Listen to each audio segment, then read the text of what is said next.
દર્શક મિત્રો અને કલ્ચરલ પ્રેસમાં આપ સૌનું હાર્દિક સ્વાગત છે।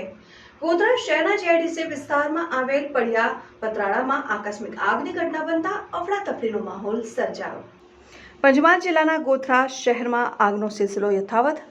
ગોધરા શહેરના લાલબાગ બસ સ્ટેન્ડ વિસ્તાર અને સાતપુલ વિસ્તારમાં આવેલ કેપ્સ્યુલ ગોડાઉનની પાસે આગની ઘટના બની ત્યારે ફરી એકવાર વહેલી સવારે ગોધરા શહેરના જેઆઈડીસી વિસ્તારમાં આવેલ પડિયા પતરાળામાં આકસ્મિક આગની ઘટના બનતા અફડાતફડીનો માહોલ સર્જાયો। સદનસીબે આગની ઘટનામાં કોઈ જાનહાનિ થવા પામી ન હતી।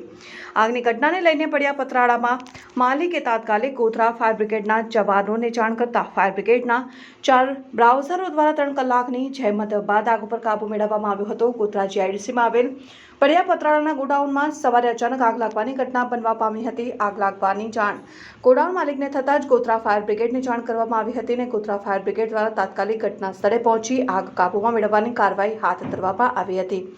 ફાયર બ્રિગેડે 4 ફાયર ટેન્ડર દ્વારા 3 કલાકથી વધુના સમય સુધી સતત પાણીનો મારો ચલાવીને આગ ઉપર કાબુ મેળવવામાં આવ્યો હતો।